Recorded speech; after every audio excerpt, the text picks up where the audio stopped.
Hi, I'm Duncan Moss, and I'd like to welcome you to my latest video blog. It's about the Beatles, and but it's not about the Red and the Blue album, because a lot of people can talk about the good points and bad points of this reissued work with an extra disc much better than I can. I'm going to talk about something people haven't touched on too much. We have said this new uh, Beatles single Now and Then is the 18th number one, Beatles number one. Well, that's in this country. Uh, but the Beatles have more number ones than that. And by that, I mean that other tracks were released in other countries and went to number one. And so it makes more than 18. In fact, you could argue it's 19 British number ones because I think Mark Lewisham, who wrote some fantastic Beatle books and is still very writing uh, good books. I think he found proof that Please Please Me, which went to number one in two of the three record charts. Um, but one of the charts, the most important chart, it only made it to number two. But I think he's found historical evidence that it did get to number one in all three uh, charts. So you could argue that it's 19 British number ones. Now, we've a few British Beatles singles that didn't make it to number one in the UK, but did in other places. One of these is George Harrison's Something. I think it went to number one in Australia. It only made it to number four here, but that was because the album was selling. Abbey Road was selling so well, and of course it's on Abbey Road, and therefore George was still he was still quids in. And I think it went to number one in America as well. And Let It Be, the single, which was kept off the number one slot by Simon and Garfunkel, Bridge Over Troubled Water, got to number two. And The Long and Winding Road, well, that wasn't a single in the UK. It's a single in many countries, but not in the UK because Paul McCartney hated the way Phil Spector had overdubbed the track, and the Beatles have got power over what got released in the UK. Only the UK. They couldn't do anything about anybody doing anything else. They could in the UK. So Paul put his foot down, and uh, we didn't get a single of The Long and Winding Road, but it went to number one in the States, and Let It Be went to number one in the States, toppling um, Bridge Over Troubled Water by Simon and Garfunkel. Now, when I say a number one, um, one tends to think of the really big charts like Britain, America, Canada, Australia, New Zealand. You can count, of course, something like Germany or France. They're important charts as well because the new um, Beatles single has got to number one in the UK, also Germany, and I think is it Austria, where it's the one other country. It's got to number seven in America, and this is because of the rather unusual way that the American charts work. Whilst in the UK and pretty much other countries as well, your chart position is determined by how many record sales you sell. But in America, it's also determined by how many times the record gets played on the radio. At least it was. And there's this very strange streaming rules for streaming that means that any track from an album can be downloaded as a single. Well, that's no problem. I've no problem with that at all. And I think every time it gets, if you've got it streamed, every time you play it on a stream, that counts as a chart entry. Which, if I'm right, sounds a bit weird because it's like if I had played a single at home on my record player, that would count as a chart towards the charts. So there's it's obviously changed dramatically since the time when the Beatles started out. And Taylor Swift, I think, all 10 tracks of her latest album have all been smash hits, singles in their own right. And she's the probably the big person in the charts at the moment. So a lot of Beatle fans seem to be have it in for her a bit, which isn't very nice or necessary.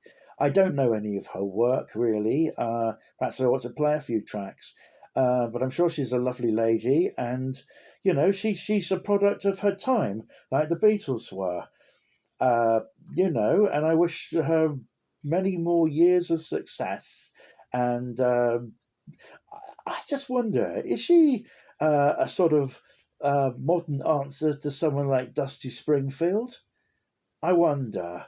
What I'm saying is that you can't. It's difficult uh, to compare two acts that have such a long gap between them. But she's got a legion of fans, and I don't believe people go out and get rubbish products. So I'm sure she's got a lot of talent. She's a very beautiful woman as well, and that doesn't that hurt. Now, Elvis had 18, I think, British number ones, and everybody says, "Oh, I can see that the Beatles therefore have more number ones than Elvis." I don't know because maybe Elvis had number ones in other countries um, that make his tally of number ones more. And again, I don't like this Beatles versus Elvis stuff. Uh, I love Elvis. I love the Beatles. One is a one-person act, and the other is a quartet pop group. And George Harrison said he always felt sorry for Elvis because there is only one Elvis, and he said, they had the other all four of them to bounce off. Elvis has got a lot of friends, but once he's out on the stage, it's just him. Uh, but I don't think he was too worried about that. He did pretty well, and there's a lot of unhappy talk about Dolly Parton, who's come up with an album saying that her voice is not um, as good as it was, etc., etc. They said something about Paul. His voice is not good. Well, be that as it may, it doesn't always count for the voice. I mean, Bob Dylan hasn't got a great singing voice, with respect to him, but Dolly Parton is a personality. So is Paul McCartney, um, and Dolly Parton is a superb actress, and basically let's imagine you've got your gran or your aunt or somebody coming over for Christmas dinner. You're not gonna once they come through the door and say hello. You're not gonna say, "Oh, your voice is not as good as it used to be." Go home and shut the door in their face.